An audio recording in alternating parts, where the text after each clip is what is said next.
Bien là, je bascule le contrôle à 1. Et lorsque je le bascule à 1, je constate que la sirène retentit pendant 11 secondes et après désexcite la bobine de la sortie. Donc ici, je vais basculer mon potentiomètre. Donc je fais varier la vitesse de rotation des 9 convoyeurs progressivement. Donc ici,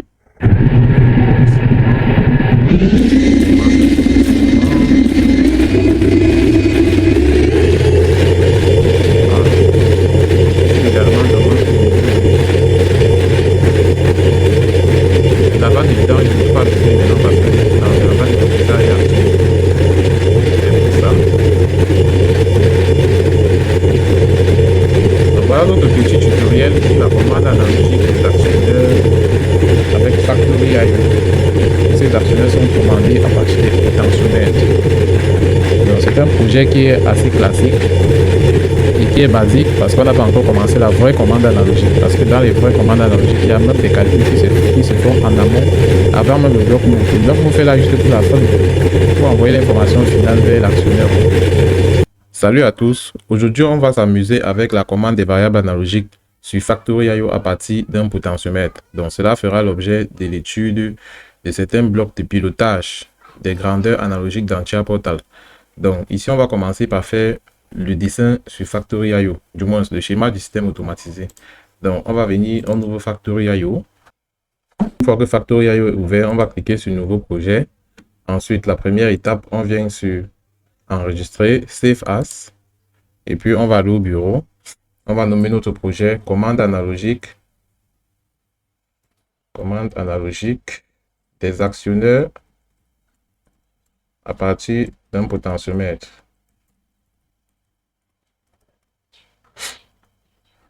OK. Donc, on se rassure que c'est au bureau. Donc là, j'ai mis desktop. Desktop, c'est le bureau chez moi. Et puis, je vais cliquer sur Save. Déjà que mon projet est enregistré, je peux déjà concevoir la maquette de mon projet ici sur Factory.io. Alors, on va commencer rapidement par les convoyeurs. Donc ici, on a un convoyeur de 4 mètres dont on aura besoin. Donc, je prends un convoyeur de 4 mètres.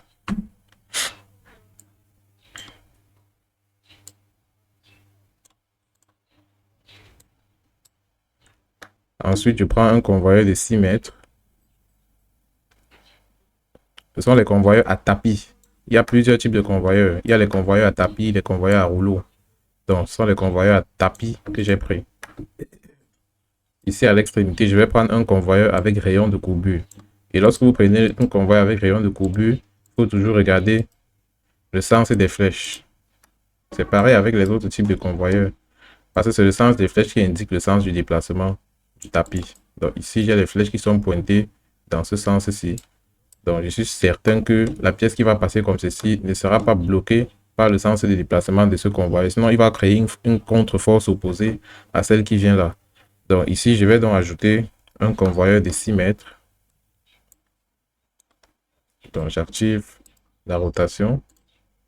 Donc je vais pivoter. Je vérifie le sens. Le sens n'est pas bon.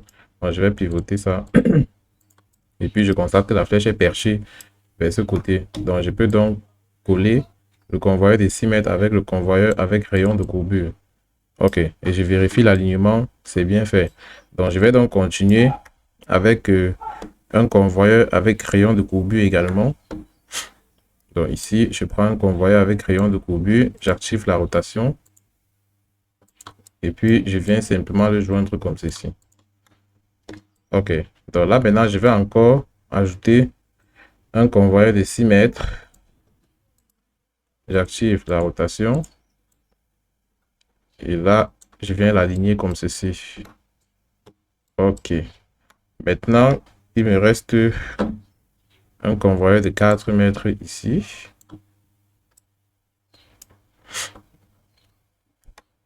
Donc, je vais regarder le sens des flèches. Je vais renvoyer ça de l'autre côté.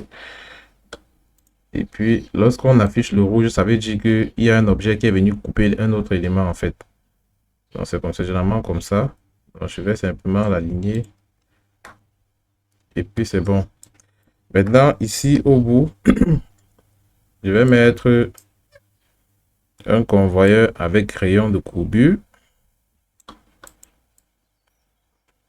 Et puis, je vais encore prendre un convoyeur de 6 mètres.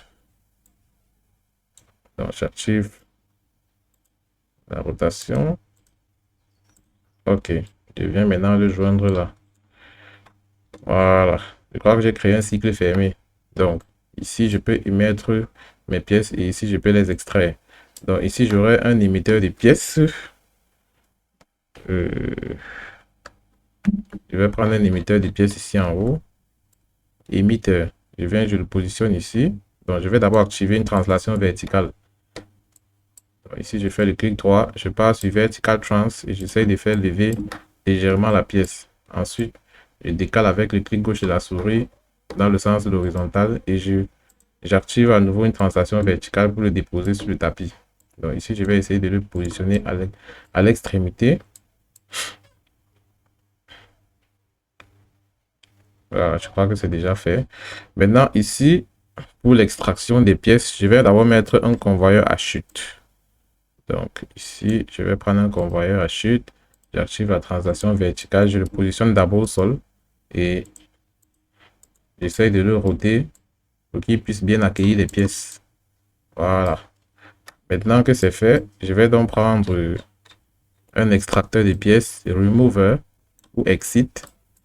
Et là, je vais activer la translation verticale pour qu'il soit posé au sol. Et là, maintenant, je vais le roter pour qu'il ait la même dimension que le convoyeur à chute en termes de largeur. Du moins, en termes de largeur. Donc ici, chaque fois que les pièces vont arriver, elles vont chuter comme ceci. Et puis, elles seront évacuées par l'extracteur des pièces. Donc ici, je vais simplement nommer mes convoyeurs. Je commence rapidement par le premier. Mais avant de nommer, je rappelle que c'est une commande analogique. Donc je vais d'abord configurer les actionneurs comme les actionneurs analogiques. Donc je fais le clic droit sur le premier. Je viens sur Configuration. Je vais aller sur Analog parce que Digital, c'est pour la commande digitale. Et ici, je suis sur commande analogique.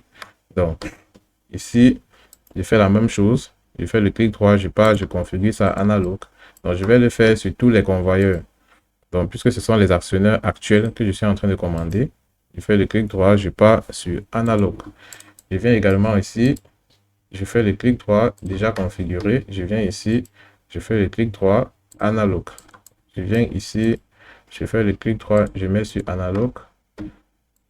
Je viens là, je fais le clic droit, commande analogique. Je suis à ce niveau, clic droit, commande analogique. Et enfin, commande analogique. Donc, je pense que tout a été réglé. Donc, celui-ci a été configuré, d'accord. Donc, tout ce qui reste à faire maintenant, c'est de nommer nos convoyeurs. Donc, ici, on va rapidement nommer nos convoyeurs. On commence par celui-ci. On va l'appeler convoyeur 1. Donc, convoyeur 1. Je peux faire un contrôle. Je vais essayer de faire un copier. CTRL C. Comme ça, je vais rapidement nommer pour les autres. Si je fais CTRL V, je modifie juste, je mets 2. Et ici, je mets convoyeur 3, CTRL V. Ici, je mets convoyeur 4.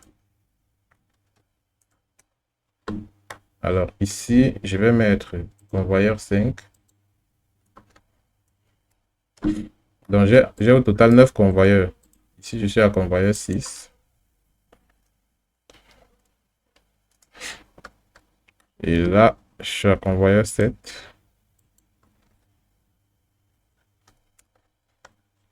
Ici, je suis à convoyeur 8.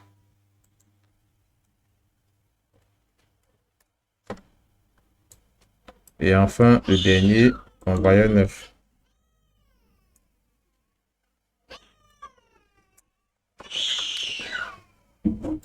Ok, donc je pense que tout a été bien fait.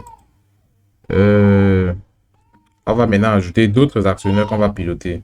Donc, on va également piloter le réservoir de variation du niveau d'eau. Donc, il y a des vannes de contrôle là-bas. On va essayer de faire un contrôle analogique, toujours à partir d'un potentiomètre. Donc, ici, on va venir rapidement prendre le tank dans ce réservoir de niveau d'eau. On vérifie effectivement qu'il est posé au sol à partir d'une translation verticale. On peut même le vérifier ici. Et effectivement, il est au sol. Donc, on va essayer de le centrer dans notre boucle fermée qu'on a créée. OK. Maintenant, ici, on va essayer d'ajouter un vérin, puisqu'également, on va commander un vérin analogiquement. Donc, ici, je peux prendre un convoyeur. Je vais prendre un convoyeur de 2 mètres. Je vais le mettre comme ceci.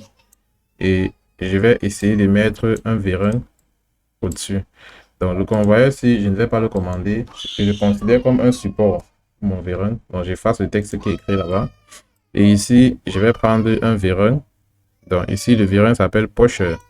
Je prends le vérin, je viens, j'active la translation verticale. Je monte avec le vérin, je le déplace. Lorsque la flèche qui pointe vers le bas est sur le plan du convoyeur, j'active donc la rotation et puis je fais une translation verticale. Donc pour moi, j'ai plutôt fait une translation horizontale. Je vais faire vertical trans et puis je vais le poser sur le tapis convoyeur. Et puis je vais le décaler légèrement vers la gauche parce que la tige du vérin va sortir dans ce sens. Donc ici, je vais encore essayer de le ramener légèrement au bout. Et je vais configurer ça sur Analog Config. Donc ici, je suis à Analog. Pour dire commande analogique. Et la variable qui sera commandée ici, c'est celle-ci, celle de l'actionneur. Donc, je n'ai pas besoin du retour d'information du capteur parce que je ne suis pas en train de faire une supervision SCADA ou alors une comparaison de la position de la sortie du vérin. Donc, je vais simplement utiliser l'actionneur. Donc, ici, je vais nommer l'actionneur. Donc, je vais l'appeler vérin, tout simplement. Alors, qu'est-ce qu'il me reste à faire? Je vais mettre un châssis ici avec un potentiomètre pour la commande de mon vérin. Donc, je mets ce châssis ici. Et puis, je prends un potentiomètre. Le potentiomètre, c'est ce composant-ci appelé potentiomètre. Donc, lorsque je le positionne comme ceci, actuellement, il est inversé. Donc, je vais le retourner dans le bon sens. Et puis, je vais activer la translation verticale. Je monte avec mon potentiomètre. Et puis, je le positionne comme ceci. Maintenant, je vais essayer de bien le positionner sur le châssis. Et une fois que c'est fait, qu'est-ce que je fais? Je vais donc venir, je vais donc nommer potentiomètre vérin. Ou alors, je le nomme potentio vérin. Fait court. Une fois que j'ai nommé potentio vérin, je vais donc revenir là. J'ai fini avec le vérin et son potentiomètre. Bon, étant donné que la commande du vérin, c'est sortie et retour de la tige du vérin, je vais venir ici prendre l'intervalle moins 10 volts, 10 volts. Comme ça, la commande négative va faire rentrer la tige du vérin et celle qui sera positive va faire sortir la tige du vérin. Donc, c'est un peu ça. Et également au niveau des tapis, si je veux commander les tapis dans les deux sens avec un potentiomètre, au niveau du potentiomètre, je vais prendre moins 10 volts, 10 volts. Je ne sais pas si vous voyez un peu le truc. Donc, ici, comme je commande la sortie et le retour de la tige du vérin, je vais donc utiliser l'intervalle moins 10 volts, 10 volts. Très important. Donc, une fois que c'est fait, je vérifie si le nom du vérin n'a pas été changé parce que j'avais encore modifié les paramètres. Voilà. Moi, je constate que le nom du potentiomètre a été changé. Je vais remettre potentio vérin. Donc, il est souvent crucial de modifier d'abord la configuration d'un élément avant, avant de le nommer. Donc, ici, on a fini avec le vérin. On vient donc ici au niveau du réservoir. Qu'est-ce qu'on fait? Commande analogique. OK. Là, il est déjà certain. Si c'est une commande digitale, ça veut dire que on doit commander. Ça veut dire que le réservoir ne peut avoir que deux positions. Soit le réservoir vide, soit le réservoir plein. Mais lorsque c'est analogique, ça veut dire qu'on peut contrôler son niveau. On peut le mettre à 5%, 10%, 11%, 12%, 15%, jusqu'à 100%. Donc ici, je vais essayer d'activer la rotation du réservoir parce qu'il y a une jauge des niveaux qui nous permet souvent de faire peut-être la régulation des niveaux qui fera l'objet d'un prochain tutoriel. Donc ici, je rappelle que cette vanne-ci, c'est la vanne de remplissage du réservoir. Donc on suppose qu'il y a une canalisation qui arrive comme ceci avec l'eau et on a l'électrovanne ici. Et on a notre vanne analogique ici ou alors notre vanne de régulation. Donc ici, ça c'est la vanne d'entrée ou encore appelée vanne de remplissage. Donc je préfère qu'on mette vanne de remplissage.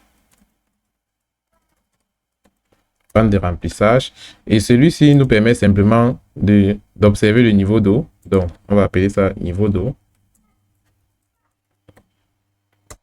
OK, maintenant ici ça c'est la vanne de décharge ou alors vanne de vidange. Donc on va appeler ça vanne de vidange. Donc lorsque le réservoir est plein, on a la possibilité de le vidanger en ouvrant cette vanne. Donc, c'est très simple. Et celui-ci, c'est pour la supervision SCADA. Donc, ça, c'est le capteur qui renvoie l'information sur l'ouverture de la vente des vidanges, en fait. Donc, c'est un peu ça. Donc, ici, je crois que j'ai nommé tous les actionneurs ou les réservoirs. Donc, ici, on va prendre un robot cartésien. On met un robot cartésien comme ceci. Et puis, on active la translation verticale pour se rassurer qu'il est bien évidemment au sol.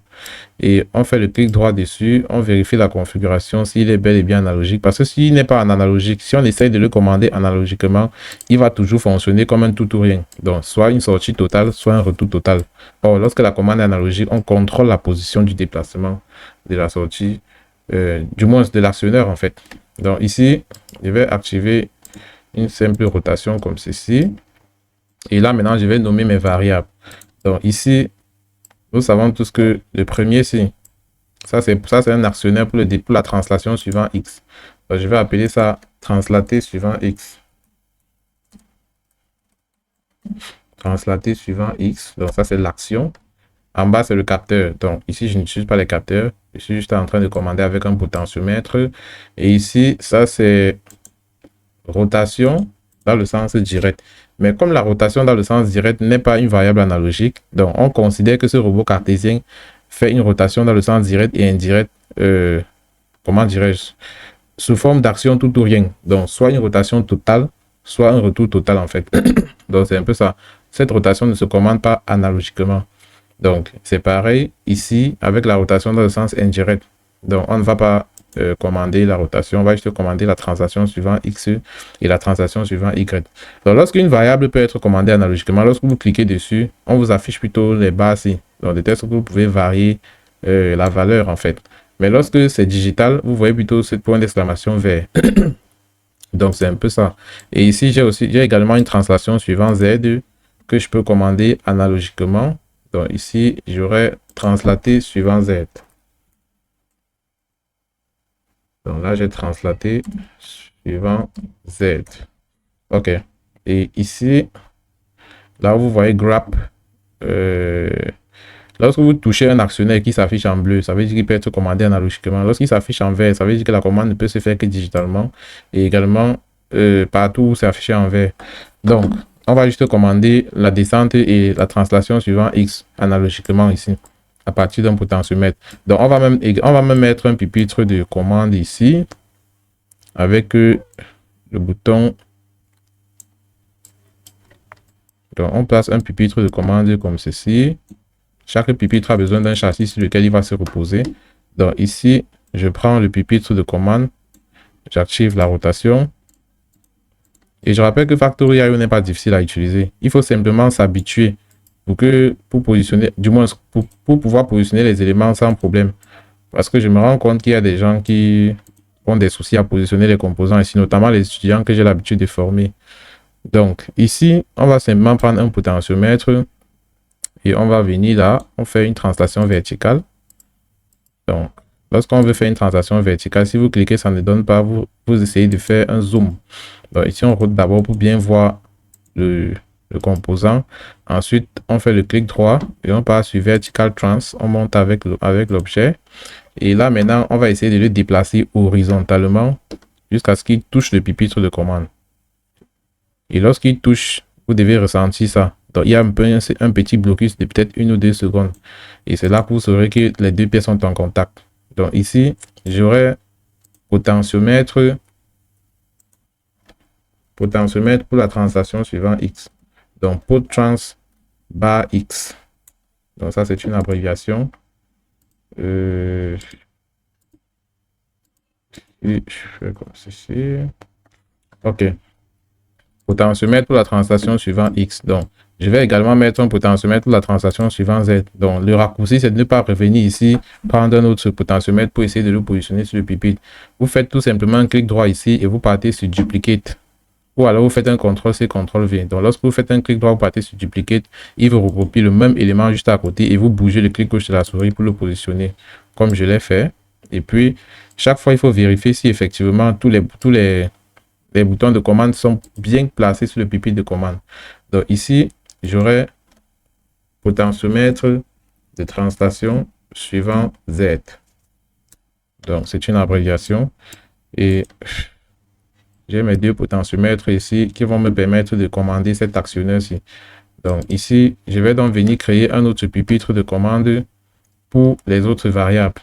Donc, ici, je vais mettre une sirène au-dessus de ce pupitre de commande.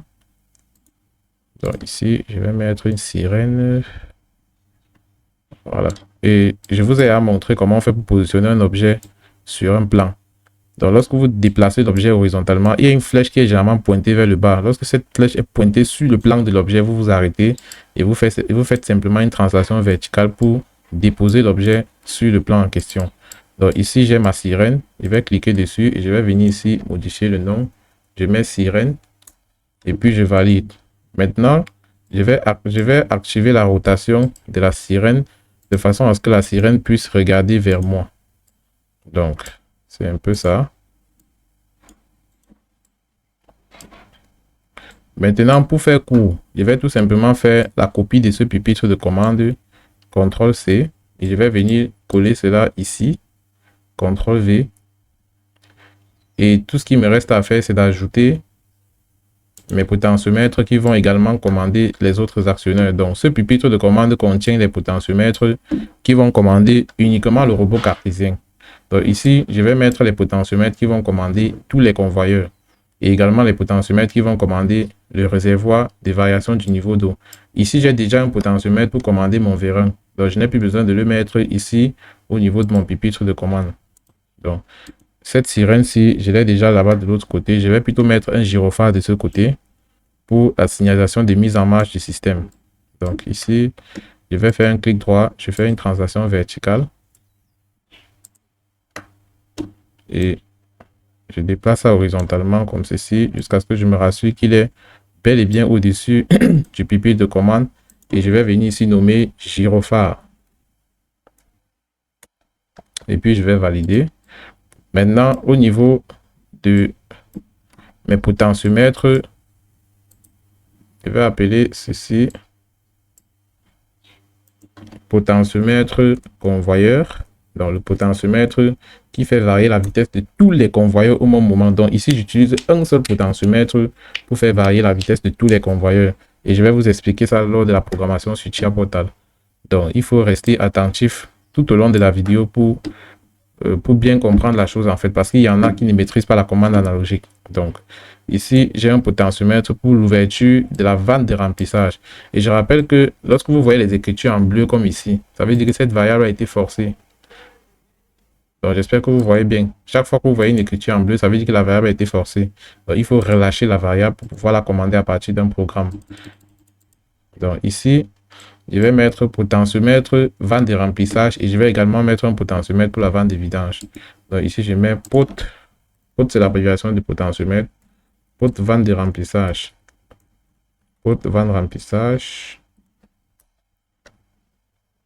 Donc, ici, je vais copier pot vanne. Donc, uniquement cette partie-ci parce que je vais l'utiliser pour adresser l'autre. Ici, j'ai la vanne de vidange. J'aurais besoin d'un potentiomètre pour la vanne de vidange. Donc, je copie d'abord cet élément, c'est duplicate. Et puis, je le positionne à côté. Donc, duplicate, lui, te reproduit le même composant en gardant l'original. Donc, c'est comme un copier-coller. Ici, je viens nommer potentiomètre vanne de vidange. Bon, je vais enlever l'image de vanne vidange pour faire court. OK. Donc, j'ai nommé ces trois potentiomètres. Donc, chaque fois que je vais tourner ce potentiomètre, ce qu'il va faire, c'est qu'il va ouvrir cette vanne de vidange de façon analogique. Donc, il peut ouvrir les 10%, 20%, 30%, et ainsi de suite. Et celui-ci va ouvrir la vanne de remplissage. Donc, si je tourne ce potentiomètre totalement, il va ouvrir la vanne de remplissage. Donc, ici, je commande mon potentiomètre en 0,10 volts. Uniquement. Donc, lorsqu'il est à 0, la vanne est fermée. Lorsqu'il est à 10 volts, la vanne est ouverte. Donc, c'est un peu ça. J'aurais mis peut-être moins 10 volts, 10 volts si seulement si j'utilisais une seule vanne pour remplir et également pour vider la cuve. Mais ici, il y a une vanne pour remplir la cuve et une vanne pour vider la cuve. Donc, chacun des deux potentiomètres sera configuré à 0,10 volts. OK. Donc, on va rapidement avancer. Qu'est-ce qu'on doit faire maintenant? On va aller adresser les variables sur le microcontrôleur qu'il y a dans Factory.io.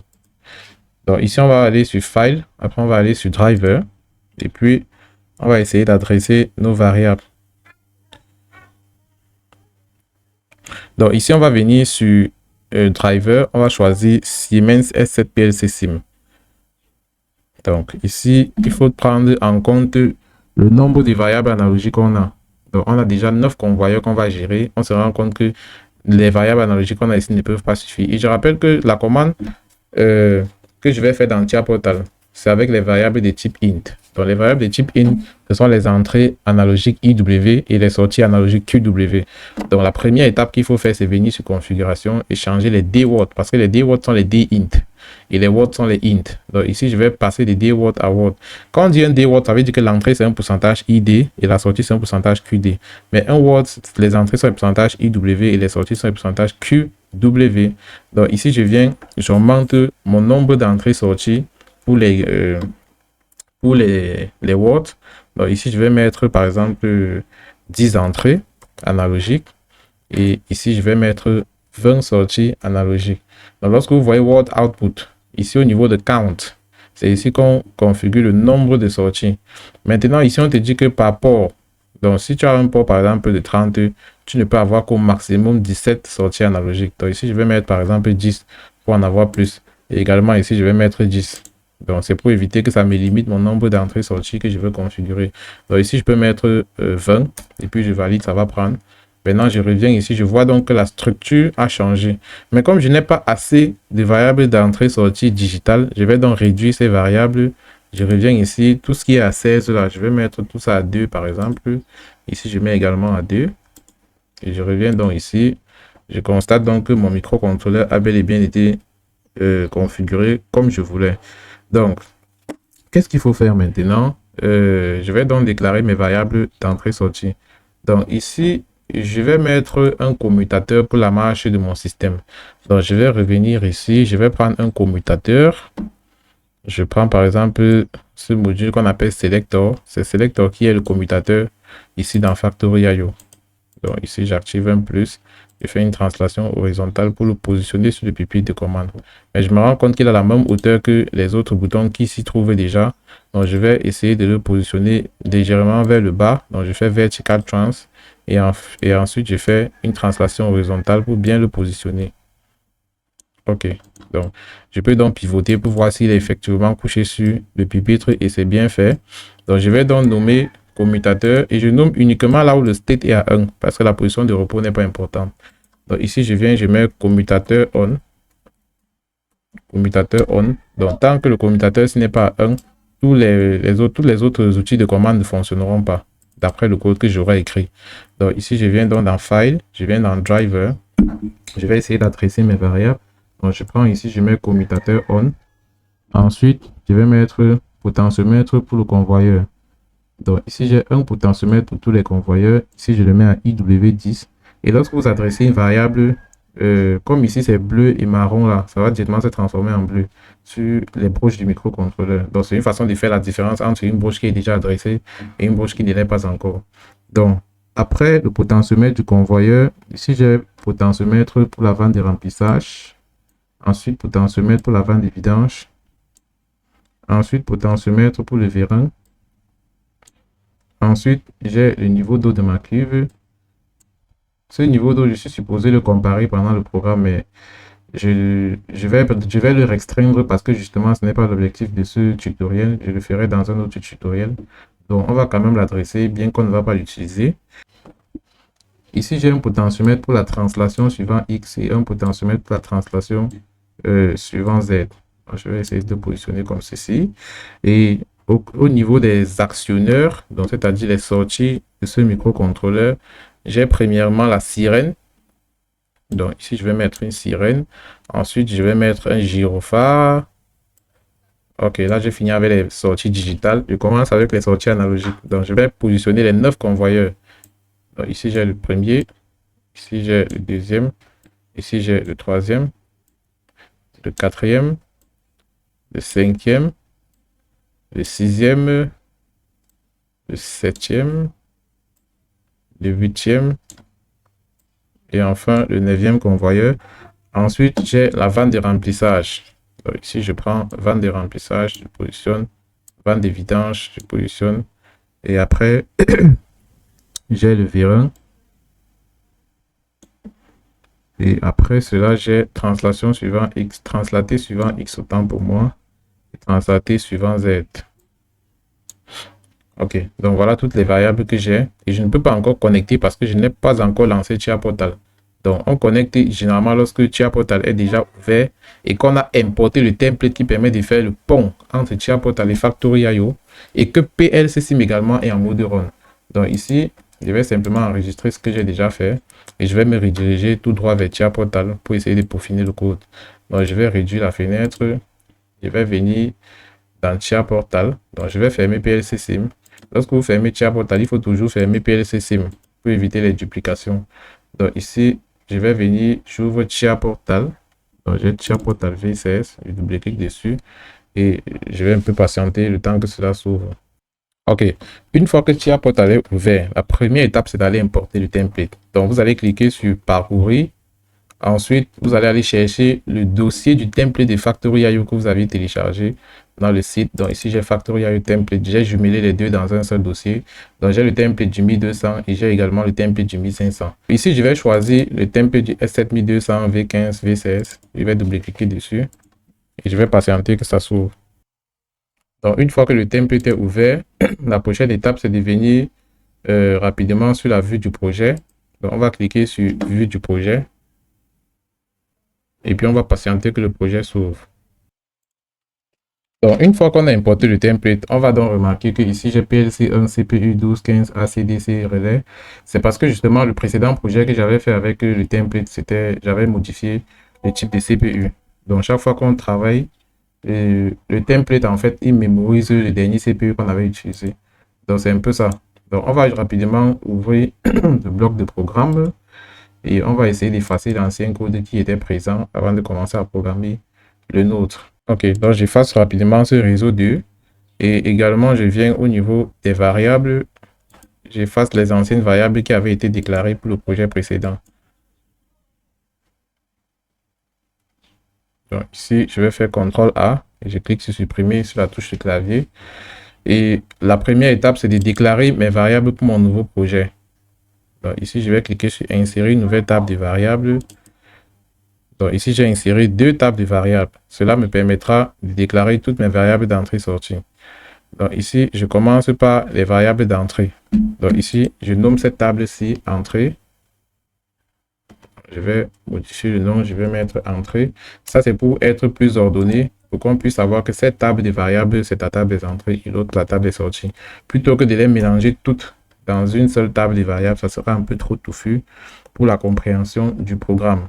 Donc ici, je viens rapidement sur les variables d'entrée. Je nomme, ici j'ai commutateur. Le commutateur on. Commutateur on. Et je rappelle que c'est une variable de type booléen avec comme adresse pourcentage i 0.0. Donc ensuite, j'ai les variables analogiques. Donc je commence par la première variable analogique qui est potentiomètre. Donc j'ai potentio convoyeur. Donc c'est mieux que je déclare exactement comme je l'ai fait dans Factory.io. Donc c'est la meilleure méthode.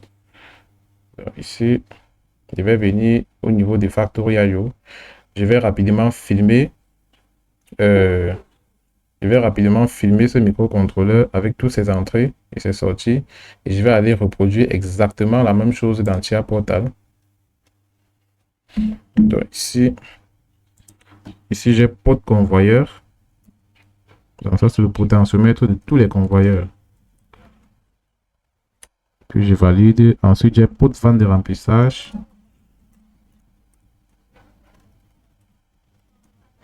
Ensuite, j'ai pot vente de vidange. Ensuite, j'ai potentio vérin. Ensuite, j'ai niveau d'eau. Après, j'ai pot translation suivant X. Et enfin, j'ai potentiomètre pour la translation suivant Z. Ok. Étant donné que ce sont des variables analogiques, je vais venir ici, je remplace bool par int. Donc, ce sont mes variables de type what.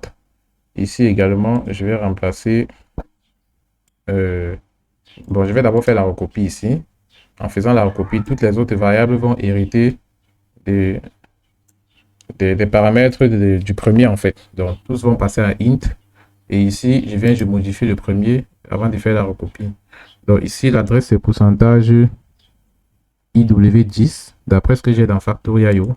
Donc, ici, je vais remplacer le 0 ci par 10 et je vais valider. Ensuite, je vais faire simplement la recopie pour que la modification se fasse de manière automatique et de façon croissante. Donc, ici, j'ai IW10, 12, 14, 16, 18, 20 et 22. Donc, je vais donc passer à la table des sorties. Pour les sorties, qu'est-ce que j'ai? Ah, oh, j'ai fait une erreur. J'ai déclaré toutes les entrées dans la table des sorties. Oh là là. Je vais plutôt venir ici, je fais un CTRL-C. Ou alors, je peux même modifier. Hein. Tout ce que je peux faire, c'est simplement de changer les noms. Je vais appeler cette table-ci plutôt table des entrées. Entrée. Et ici, je mets sortie.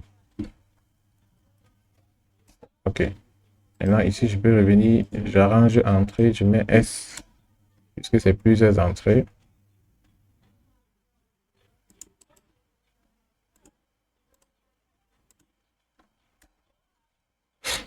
Donc là, c'est la table des entrées.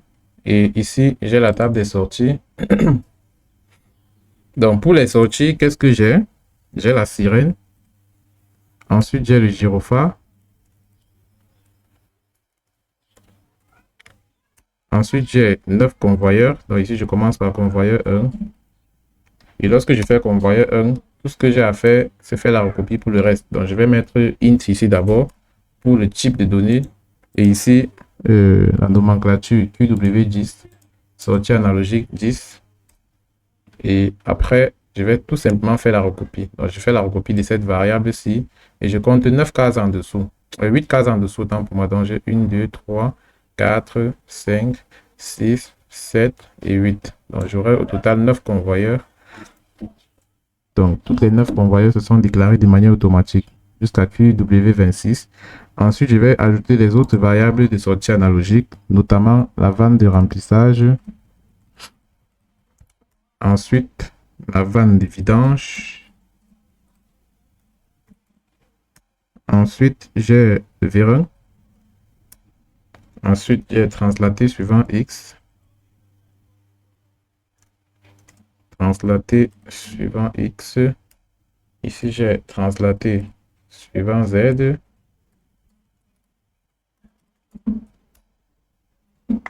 Et c'était bon avec les variables de sortie.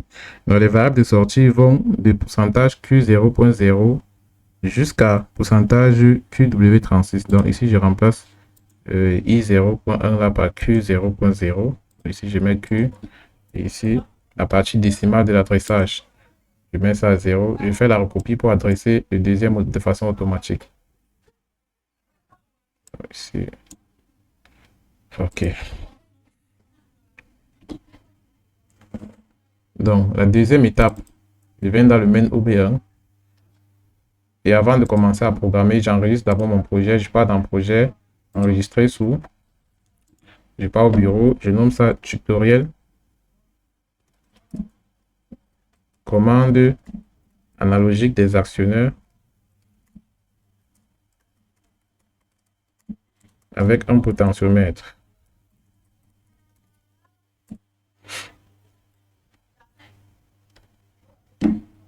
Donc ici, je vais cliquer, ici, je vais préciser que c'est sur Factorio.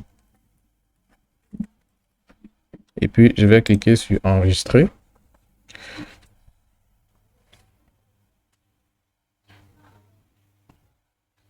Une fois que c'est fait, je peux donc commencer avec la programmation. Donc, la première étape, c'est de lancer notre système. Et notre système dépend de la mise en marche du commutateur. Donc, ici, j'ai d'abord commutateur on. Donc, lorsque je vais switcher le commutateur à 1, il va mettre en marche mon système. Ici, j'ai une bobine pour le gyrophare. Ensuite, j'ai une lampe de signalisation. Qu'est-ce que je dis? Ici, j'ai une bobine pour le gyrophare, donc je vais d'abord adresser le gyrophare.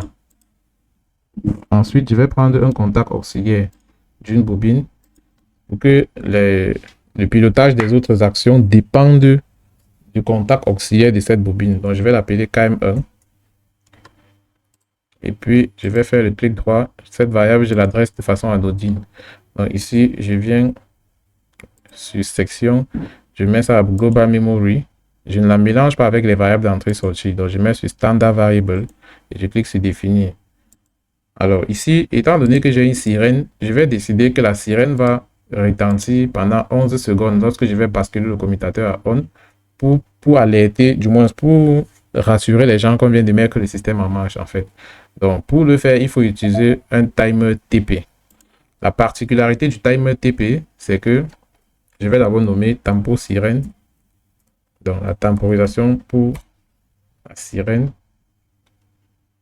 Donc, ici, sirène, je vais renommer sirène avec E à la fin. OK. Donc, ici, je mets une bobine. La particularité du bloc TP, c'est que lorsqu'il reçoit le signal d'entrée, la première des choses qu'il fait, c'est qu'il met d'abord sa sortie à 1. Il met sa sortie à 1 pendant un certain temps. Donc, pendant le temps qui a été fixé ici dans le preset time, dans le temps de pré-réglage, ou alors la consigne de comptage. Donc, ici, j'ai mis ça à 11 secondes, le temps que la sirène retentisse. Et après les 11 secondes, subitement, la sortie va donc se déclencher. Donc, s'il était à 7, il va se reset. Et la tempo qui sera donc ici au niveau du bloc TP va donc se réinitialiser. La différence entre le TP et les autres blocs de temporisation, c'est que le TP ne mémorise pas la tempo de fin de comptage. Donc lorsqu'il finit de faire son job, il se désactive, donc il se réinitialise, je veux dire. Lorsqu'il finit de faire son job, il se réinitialise. Par contre, le bloc TOF, il peut faire le même travail que le bloc TP, à la seule différence que le bloc TOF va mémoriser la tempo de fin de comptage. Or, celui-ci, lorsqu'il aura fini de compter, va réinitialiser. Donc ici, je vais donc mettre ma sirène à la sortie du bloc TOF, du bloc TP, pardon. Ce qui fera donc que lorsque je vais basculer le commutateur à on, l'énergie va arriver comme ceci, traverser le bloc, activer d'abord la sortie. Et pendant ce temps, le bloc va compter 11 secondes. Après 11 secondes, il va désexciter la bobine de la sirène et puis réinitialiser la tempo qui est à ce niveau. Donc, c'est un peu ça. Ça, c'est juste pour lancer le cycle. Après cela, on va commencer avec la commande de nos variables analogiques. Donc, on va rapidement venir sur le réseau 3. Donc, le réseau 3, c'est pour le lancement des convoyeurs. Donc, c'est mieux qu'on nomme ce réseau. Le premier réseau, c'est, on peut dire que, bon, ça, c'est mise en marche du système. Donc, c'est souvent bien de programmer de façon structurée. Mise en marche du système. Et ici, j'ai lancement des convoyeurs. OK. Ici, j'ai lancement des convoyeurs. Et n'oubliez pas que la commande de tous les autres actionnaires vont dépendre du contact auxiliaire de cette bobine. C'est-à-dire que tant qu'on n'a pas switché le commutateur on, aucune action ne sera faite. Donc, c'est souvent pour des politiques de sécurité. Ici, je vais prendre le contact auxiliaire de ce monsieur, de KM1. Donc, ici, je mets KM1.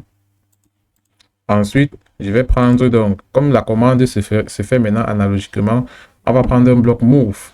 Le bloc move, vous pouvez le prendre ici dans transfert. Moi, j'ai juste renvoyé tous mes outils ici en haut pour que ça me facilite le travail. Donc, que ça me serve de raccourci. Mais vous pouvez également venir ici dans transfert et vous double-cliquez sur move. Il va s'aligner ici. Ou alors vous portez, vous glissez, vous déposez ici simplement. Donc, ici, je vais prendre un bloc move. À l'entrée du bloc move, je mets potentiomètre convoyeur.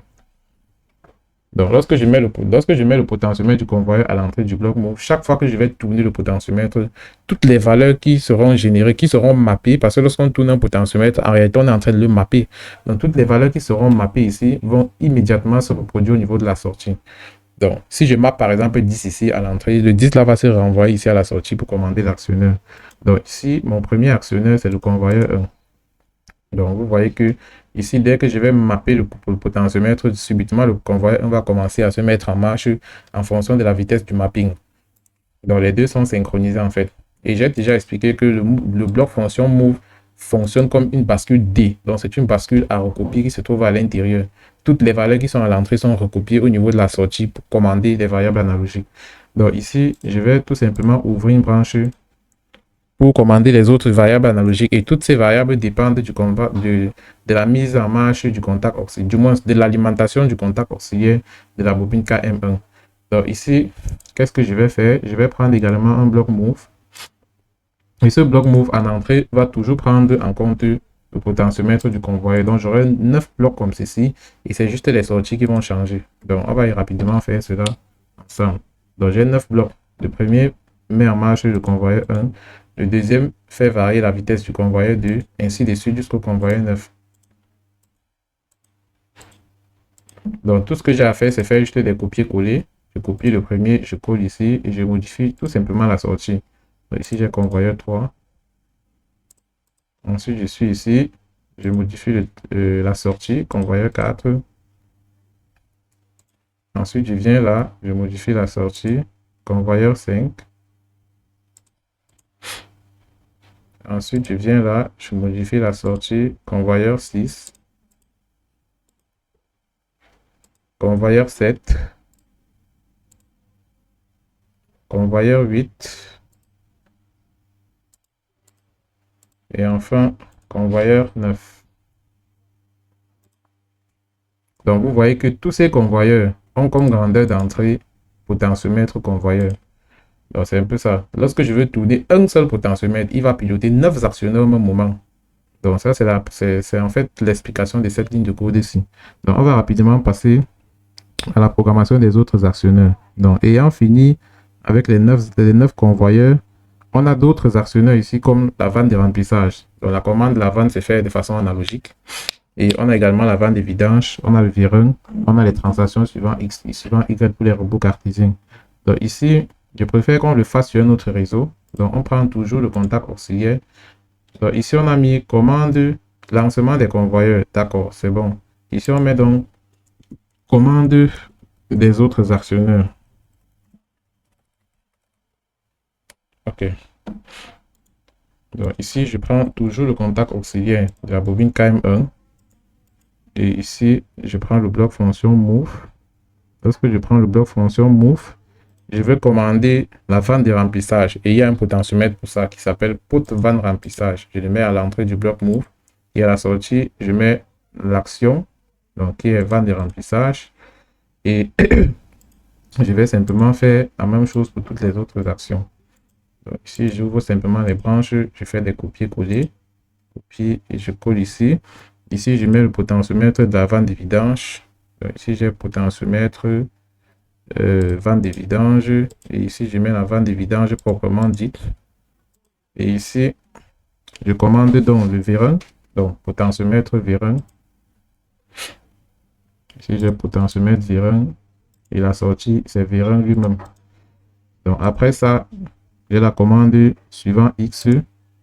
Donc, ici, j'ai potentiomètre pour la translation suivant X. Et ici, j'ai translaté suivant X. Et ici, j'ai le potentiomètre pour la translation suivant Z. Et ici, l'action, c'est translater suivant Z. OK. Donc, je crois que tout a été bien fait.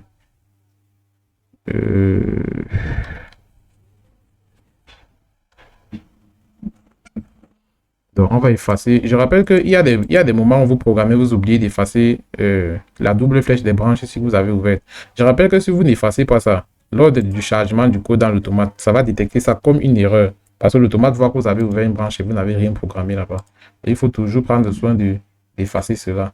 Donc, déjà que j'ai fini avec la programmation, je vais rapidement lancer la simulation. Donc, je suis allé sur démarrer la simulation et je vais patienter que PLC Sim s'ouvre. Alors, je vais cliquer sur charger parce que lorsque vous démarrez la simulation, on vérifie d'abord la configuration de l'appareil. Ensuite, on charge le code dans l'automate et après, on passe PLC Sim en mode run. Donc, on vient ici tout simplement sur pas d'action. On va aller sur démarrer module. Ça va nous permettre de basculer PLC Sim en mode run et on va cliquer sur terminer. Donc, lorsque PLC Sim est déjà en mode run, on peut déjà aller connecter Factory.io dans le driver. Donc ici, on passe en liaison en ligne.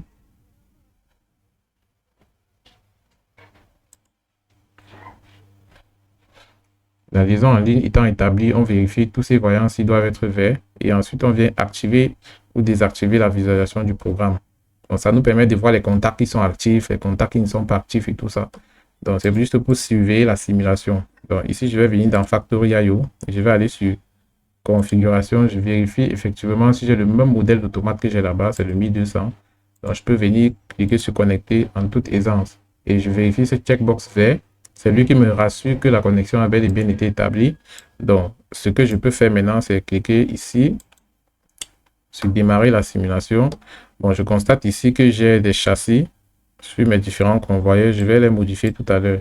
Donc, on va d'abord switcher le commutateur à on.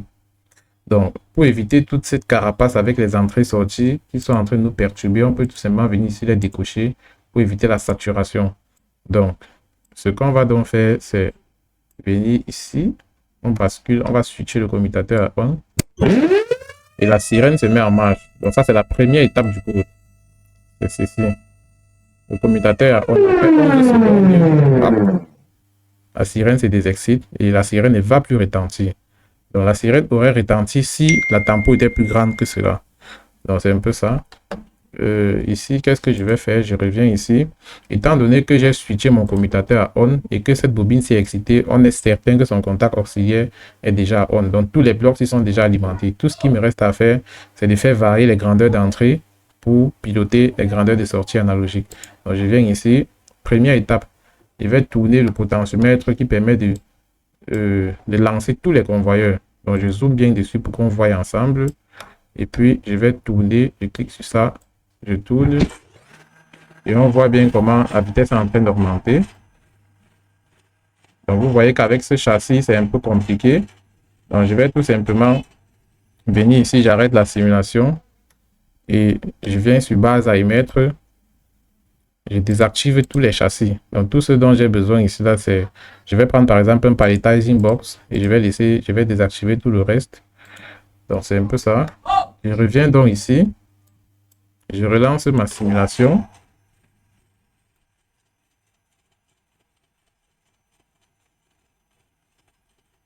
Donc, il y a un souci à ce niveau.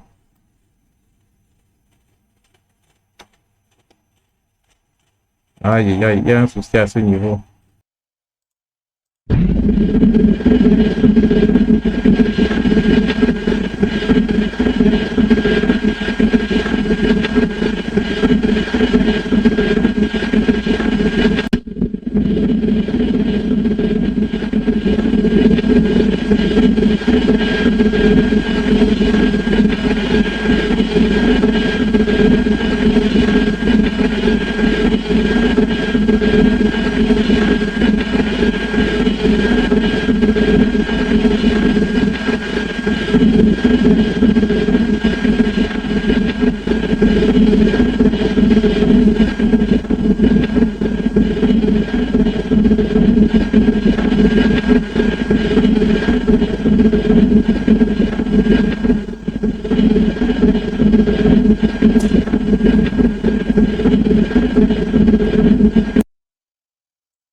Bon, on va rapidement passer à la simulation de notre système automatisé. Alors, la première étape, c'est de venir, on switch notre commutateur à 1.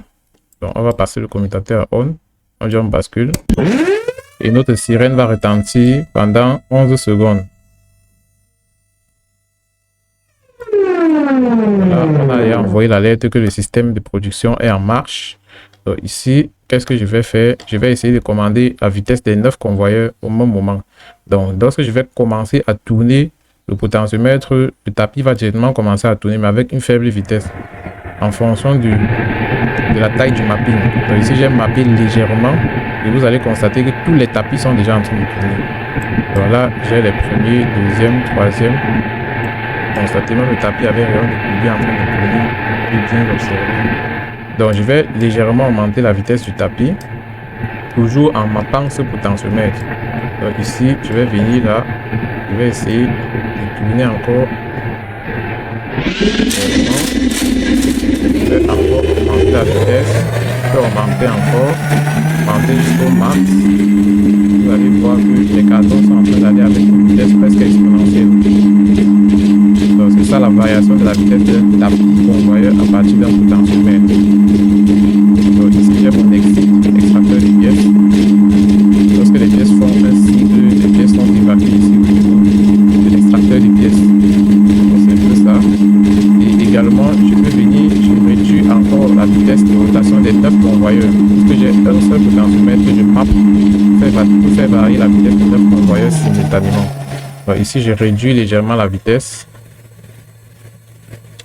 Et je rappelle qu'on peut observer la variation ici à ce niveau. Donc je viens ici, j'active les capteurs. Je clique ici.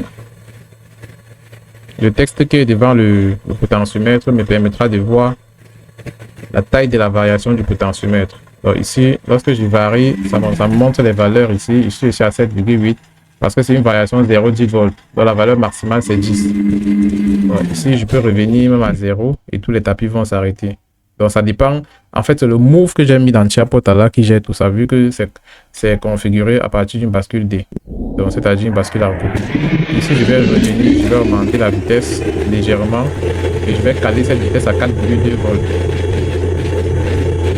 Donc ici, je vais essayer de mapper le niveau d'eau du réservoir. Et ici, je vous ai dit que ce réservoir a deux vannes, une vanne de remplissage et une vanne de vidange. Donc ici, cette vanne de remplissage servira à s'ouvrir pour laisser entrer l'eau dans le réservoir. Donc je vais simplement mapper la vanne et en la mappant, vous allez constater que la vanne s'y va légèrement s'ouvrir. C'est un peu ça. Je vais venir ici, je zoome sur le potentiomètre de variation du niveau d'eau et je vais légèrement ouvrir et je vais constater qu'il y a de l'eau qui se verse dans le réservoir. Donc, en fonction de la taille d'ouverture de la vanne, l'eau va se verser plus vite. Donc essayons d'ouvrir grandement la vanne. On va essayer de mapper à 100% et vous constatez effectivement que l'eau est en train de se verser avec une vitesse beaucoup plus grande. Donc c'est un peu ça. Et on va patienter. Lorsque le niveau d'eau va atteindre 100%, on va ouvrir la vanne de vidange pour vidanger le réservoir. Et on va ouvrir la vanne progressivement parce que ça c'est une variable, ça c'est une variation analogique. Donc lorsqu'elle est digitale, c'est soit 0, soit 5 volts, soit 0, soit 10 volts, soit 0, soit 24 volts. Mais lorsqu'elle est analogique, on peut contrôler le niveau d'ouverture à 10%, 20%, ainsi de suite. Donc ici, avant d'ouvrir la vanne de vidange, je vais d'abord fermer la vanne de remplissage. Parce que si je ne ferme pas la vanne de remplissage, chaque fois que l'eau va essayer d'être évacuée, la vanne de remplissage va directement compenser ce qui serait sorti. Donc je vais d'abord mapper le potentiomètre de la vanne de remplissage à 0. Donc j'ai fermé cette vanne-ci qui est ici en haut. Et je vais donc ouvrir celle-ci. Donc je vais venir ici sur le potentiomètre de la vanne de vidange. Et lorsque je vais décaler, vous allez voir le piston qui va bouger. Donc vous constatez. Et en fonction de la taille de l'ouverture, l'eau se vide plus vite. Donc je vais réduire l'angle d'ouverture de la vanne de vidange. Et vous voyez que l'eau se vide moins vite. Donc c'est un peu ça. Et je vais remettre à 100%. Et vous voyez que le réservoir se vide plus vite. Donc c'est un peu ça la commande analogique. Donc le réservoir va se vider jusqu'à 0. Et ce réservoir est gradué de 0 à 300 cm. Donc ici vous allez constater qu'il y a un 0 ici. La jauge indique que c'est en centimètres. Et le niveau max c'est 300. Donc lorsqu'on fait par exemple une commande de 0,10 volts, si par exemple je veux ouvrir à 10%, le niveau d'eau sera à 10% des 300. Donc c'est-à-dire que le niveau d'eau sera à 30 cm dans le réservoir. Donc c'est un peu ça. Ici, je vais venir commander mon vérin. Ce vérin est commandé à ce potentiomètre. Et ce potentiomètre a été configuré en moins 10 volts, 10 volts. Moins 10 volts, 10 volts justement parce que... comment dirais-je, moins 10 volts parce que je vais commander la sortie et le retour d'acide du vérin. Or, si je maintiens l'intervalle à 0,10 volts, je serai fuité parce que le retour d'acide du vérin ne va pas se produire en fait. Donc ici, je vais essayer d'arrêter le tapis pour éviter le monde de bruit. Donc j'arrête le tapis, je mappe son potentiomètre à 0. Et ici, je vais venir faire varier progressivement la vitesse de sortie de la tige du vérin, donc en mappant son potentiomètre. Donc ici, je clique sur le potentiomètre, j'essaie de tourner ça progressivement et vous voyez que la tige du vérin est sortie. Et c'est un vérin qui est pneumatique, donc il est commandé avec des airs comprimés. Donc, je vais essayer de commander le retour. Et vous voyez que la commande n'est pas assez aisée parce qu'il faut être très proche du potentiomètre pour commander avec précision. C'est un peu ça. Je vais essayer de me rapprocher encore davantage du potentiomètre. Donc ici, je vais essayer de commander ça un peu plus lentement.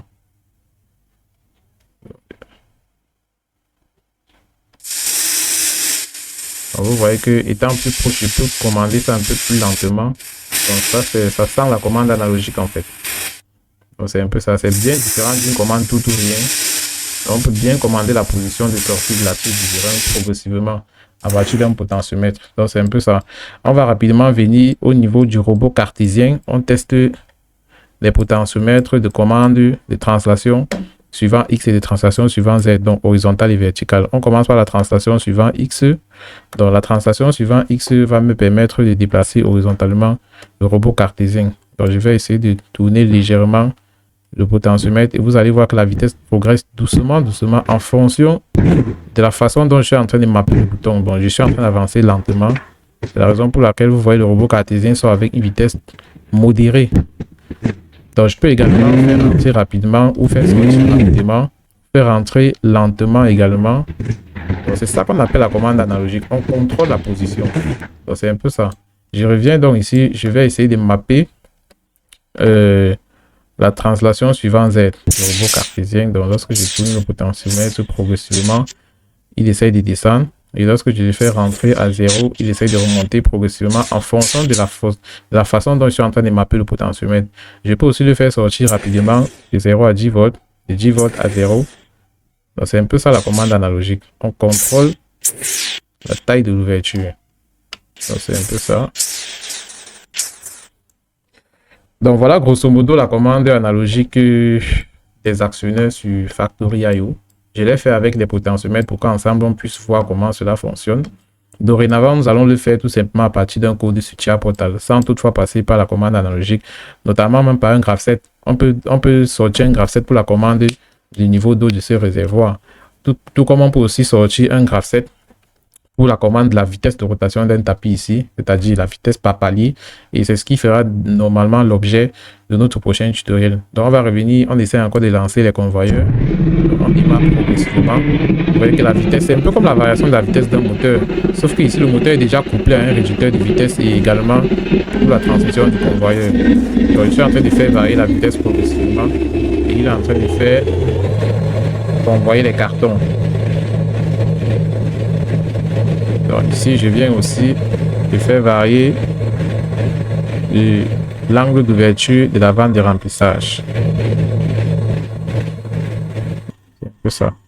On peut aussi également ajouter une barrière ici à l'extrémité des tapis pour éviter que les cartons tombent. Donc, on va venir ici. On vient ici à la fin. On essaie d'ajouter ces éléments-ci qui vont nous servir de barrière pour éviter que nos caisses tombent. Donc ici, je peux faire tout simplement une duplication, duplicate. Donc, je fais la duplication du premier, je colle à côté. Je fais la duplication de celui-ci, je colle également à côté. Je fais encore la duplication, je colle également ici. Je fais encore la duplication et je colle ici. Donc, je suis à ce niveau, je peux faire CTRL-C, je viens ici, je fais CTRL-V. Je le positionne comme ceci. J'active tout simplement le pivotement. Je positionne bien l'élément. Je viens ici. Je fais un CTRL-C, CTRL-V. Je positionne également cette barrière comme ceci. CTRL-V, je la positionne encore ici. Voilà. Ici, je fais CTRL-C. Ici, je fais CTRL-V. Je mets encore cette barrière ici. Ça, c'est pour éviter que les caisses tombent. Donc, c'est un peu ça. Et de ce côté, donc, je fais CTRL-C de cette barrière. Ici, je fais CTRL-V. Ici, je fais encore CTRL-V. Voilà.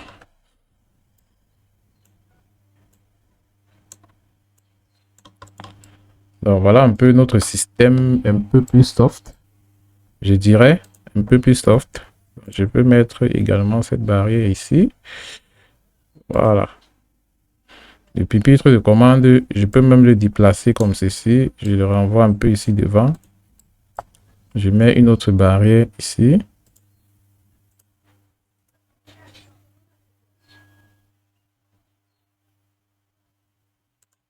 Ok. Donc, j'essaie de faire l'alignement. Et je relance mon système. Je peux faire un stop pour run DPS ici pour réinitialiser la simulation. Je mets mon commutateur à on. Je vais désactiver tous les actionnaires qui encombrent le système. Et bien là, je bascule le commutateur à 1. Et lorsque je le bascule à 1, je constate que la sirène retentit pendant 11 secondes et après désexcite la bobine de la sortie. Donc voilà le reste des lignes de code pour ceux qui voudraient bien consulter le code. Voilà ça. Donc, toutes les autres lignes de code dépendent du contact auxiliaire de cette bobine. Donc ici, je vais basculer mon potentiomètre. Donc je fais varier la vitesse de rotation des 9 convoyeurs progressivement. Donc ici,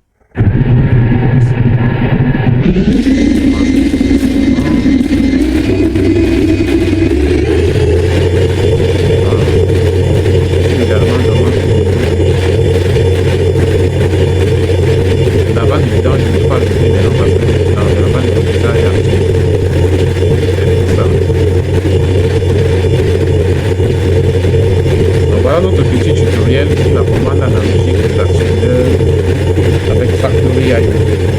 Ces actionneurs sont commandés à partir des potentiomètres. Donc c'est un projet qui est assez classique et qui est basique parce qu'on n'a pas encore commencé la vraie commande analogique. Parce que dans les vraies commandes analogiques, il y a même des calculs qui se font en amont avant même le bloc move. Le bloc move fait là juste pour la fin pour envoyer l'information finale vers l'actionneur. Il y aura des moments où on va utiliser les blocs dans Math Function pour faire des calculs avant d'arriver à Move qui va nous envoyer la valeur finale des Factory IO. Mais pour un début, c'est assez intéressant parce que il faut toujours passer quelque part pour arriver au sommet. Donc c'est un peu ça. Donc, je vais laisser le lien du setup de Factory IO en description de la vidéo. Et tous ceux qui souhaiteraient entrer en possession pourraient tout simplement cliquer sur le lien pour aller télécharger. En ce qui concerne l'installation, je suis disponible en privé pour vous assister. Donc merci d'avoir regardé la vidéo jusqu'à la fin et on se dit à la prochaine.